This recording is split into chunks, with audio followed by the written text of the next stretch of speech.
My mother-in-law cut my hair in my sleep because she thought I cheated on my husband. I'm still processing this, but I need to get it off my chest. Last night, I woke up and realized someone had butchered my hair.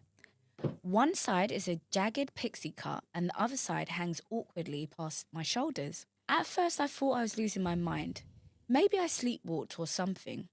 But no, I confronted my husband Tim because he's been acting weird lately, but he denied it. Then he drops this bombshell. My mum, she might have done it. Apparently, my mother-in-law, let's call her Diane, is convinced I've been cheating on Tim. Why? Because last week she saw me having lunch with a co-worker. For the record, the co-worker, Kyle, is gay, and we were literally talking about work. But Diane decided I must be having an affair, and instead of, talking to me or Tim, she broke into our house in the middle of the night with scissors and went full Edward Scissorhands on my hair. She's insane. This morning, I confronted her. At first, she played innocent, and when I pressed her, she literally said, well, maybe now you think twice before humiliating my son. Whoa. I was fuming. I told her Carl isn't even into women, but she just rolled her eyes and said something like, that's what they all say. I didn't even know how to respond to that level of delusion. Tim is horrified and apologetic, but I'm struggling here. This woman violated my personal space, destroyed my hair, and acted like she was in the right. I want to go no contact with her, but Tim is stuck between me and his mum, and I feel like this is going to be a huge blow up in our marriage. Any advice? Because I'm honestly at a loss here. Edit. My husband and I will be going to my mother-in-law tomorrow to talk to her about the situation again. Hopefully everyone will be calmed down by then and I won't have to threaten legal action. What do you guys think? It's just a little bit weird how the husband said my mum. After the conversation we had with Diane this morning, I noticed my husband Tim was acting weird. At first, I thought it was just guilt by standing up to his mum, but it felt like more than that. He's been avoiding eye contact and getting defensive when I bring up what happened. Earlier, I couldn't take it anymore, so I sat him down and told him he needed to be 100% honest with me about everything. That's when he dropped the bombshell. Apparently, Diane didn't come... What? Diane didn't come up with a haircut idea on her own. Tim admitted that he knew about it ahead of time and even helped her. Sounds about right. I felt like I'd been punched in the stomach. He said he truly thought I was cheating on him with Carl, my gay co-worker, because Diane had convinced him that there was too much evidence to ignore. When she suggested cutting my hair as some kind of weird punishment, he didn't stop her. And that's In the solution. fact, he let her into our house that night while I was sleeping. I knew it.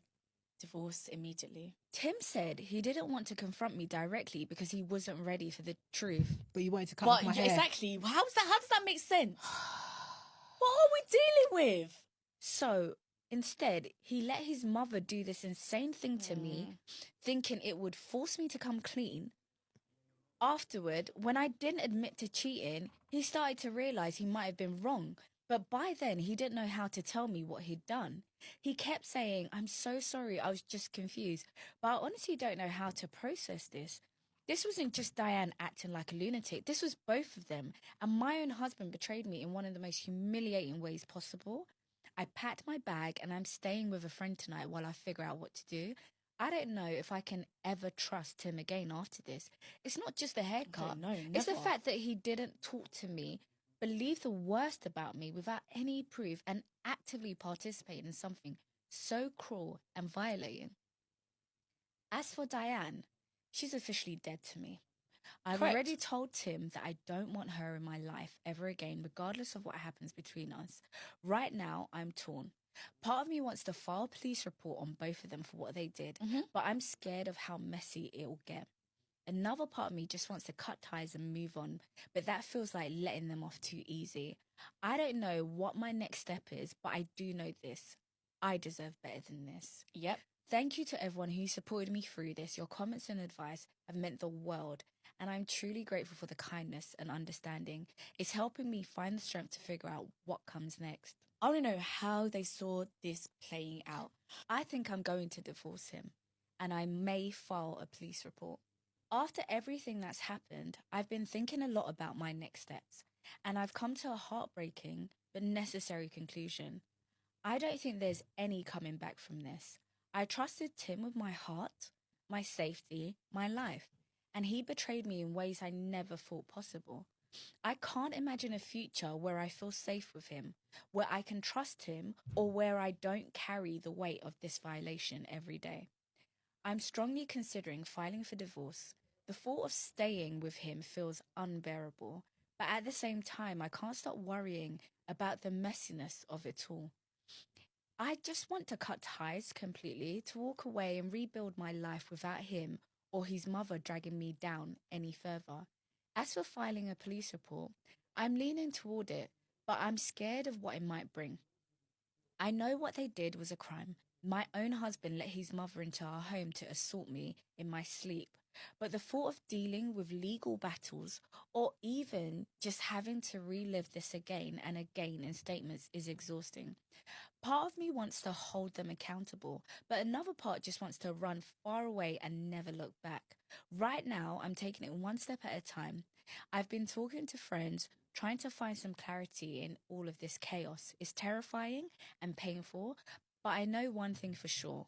I deserve so much better than this. Yes, you do. Thank you to everyone who's shown me kindness and support. It means the world to me right now. Bless Go her. run. And that's it. It's so annoying. I really want her to file that police report Yep. because yes, it's a crime, but also I need her to know that there are consequences for her actions Mhm. because I promise you this man will get in a relationship with another person and think that she could do that again, because if she doesn't suffer in any way, she'll just continue the same act. Am I telling my dad's parents that I don't want them at my graduation when they said I wasn't their real grandson? In November, my 18 male, dad's parents and my mum got into an argument because they said they decided to start a college fund for my brother, 11 male. It wasn't even brought up. They just decided to share it on their own. My mum was confused since they mentioned it out of the blue, but thanked them. She asked them why they decided to make one and why they brought it up. They said something about wanting to do it for their grandson and making sure he's set so he doesn't have to worry about paying for college. My mum then asked if they had started one for me, and they said I wasn't their real grandson, so the answer was no, and they didn't have one for me. They added something about how I would get something else and accused my mum of expecting too much. For context, my dad adopted me when I was 5. He started dating my mum when I was 2. I don't know my biological father personally, but I know of him. He died when I was 3, and my mum told me he wasn't a good person and was in and out of jail. My dad is the only dad I've ever known, and I always thought his parents accepted me.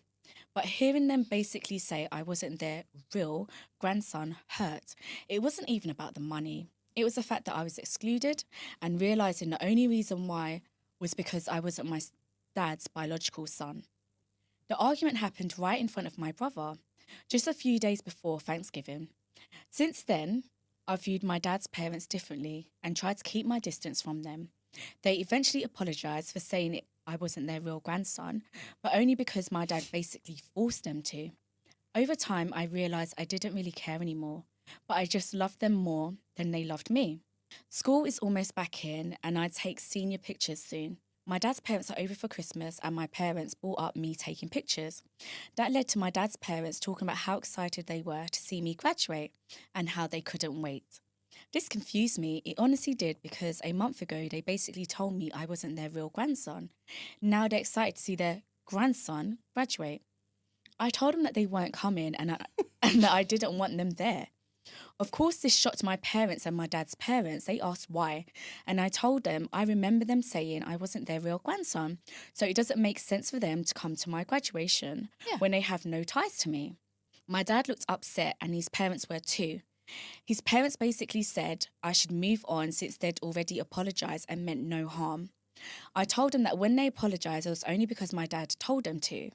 After that, it got awkward. This happened during Christmas and I haven't seen them since.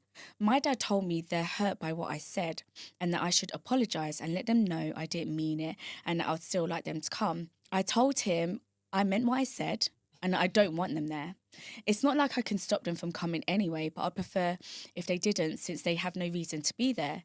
He says their feelings are hurt. It's honestly embarrassing to think that they've been my grandparents my whole life, only to find out they didn't even think of me as their grandson. Yeah. My mum says she agrees with me but thinks I should consider my dad's feelings since this puts him in a hard position and wants everyone to be family. I'm not trying to hurt my dad, but I just don't want his parents at my graduation when I just found out they didn't accept me. Top comment. Not that the fact that they said that, never mind in front of you, is outrageous. There are consequences for actions and words, and they're upset they have to face them. What do you think?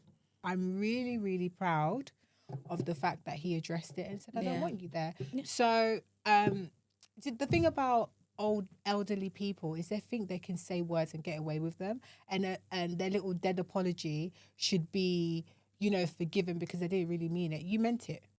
I want to divorce my wife over her hair. Our little girl's wedding was back in October and it was a disaster because of my wife.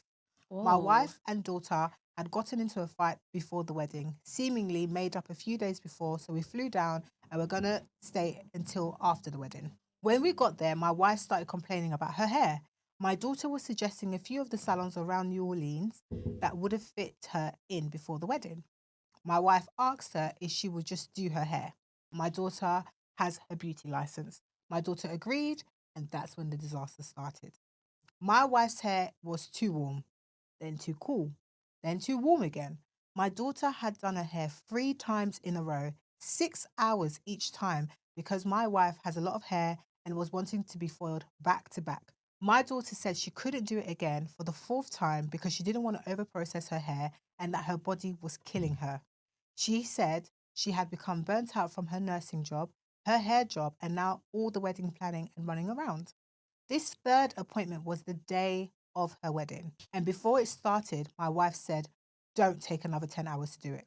My wife became very short and snippy with her and complained about her hair the entire time. She kept sending my daughters pictures of hair colours that she liked and telling her she coloured her too grey and cool. My daughter was in tears during her wedding because she said her feet were blistered, so it was hard for her to walk in the heels she had purchased for her wedding day. Her husband gently asked us if we could go home the day after the wedding, and I, of course, agreed. I was continuously telling my wife that her hair looked amazing and to leave our daughter alone, but she kept saying, this is her job. I snapped at her after the 2nd appointment and said enough is enough. I also learned that my daughter had spent over $400 just on products for my wife's hair. Wow. My little girl and her husband make enough to sustain themselves fine and live comfortably, but I know that after their wedding, they wanted to tighten their belts and start saving up for a house because they plan on trying for kids soon. After the wedding, my wife had completely blown up once we got home, saying her hair was a mess and she was going to have to pay a lot more money to get it fixed. She texted our daughter and ripped into her ass, saying that what she wanted wasn't that hard and she's completely destroyed her hair. Our daughter just replied with, she's sorry, and hasn't talked to us since. She sent me a happy Thanksgiving text and told me she loved me, but she hasn't talked to her mum since the text and only keeps in regular contact with her siblings. I am so beyond off. She had worked hard, coming off a 16-hour nursing shift and immediately doing her mum's hair for 6 hours and then 2 more 6-hour appointments back to back, and my wife is still ungrateful. This isn't the woman I married. This isn't the mother that I know.